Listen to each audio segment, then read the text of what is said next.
Hi everyone! Welcome to my channel. Today, share ko sa inyo yung bagong dating na halaman dagdag sa aking plant collection.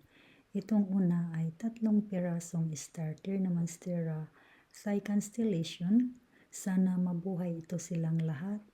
Panoorin natin ang bagong update dito sa plant after few months. Yan, ang ganda nila. Bago lang ito ngayon naka-transfer sa new nursery pot.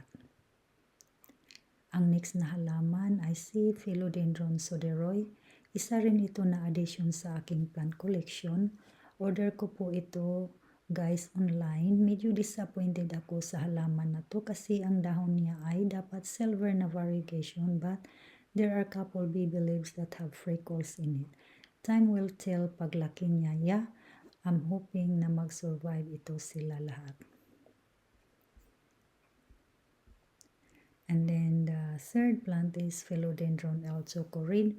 Gustong-gusto ko talaga itong halaman na to na part sa aking collection kasi ang dahon niya ay unique, very velvety. Sana mag-survive din ito kasama sila lahat. Thank you for watching guys and happy planting. God bless!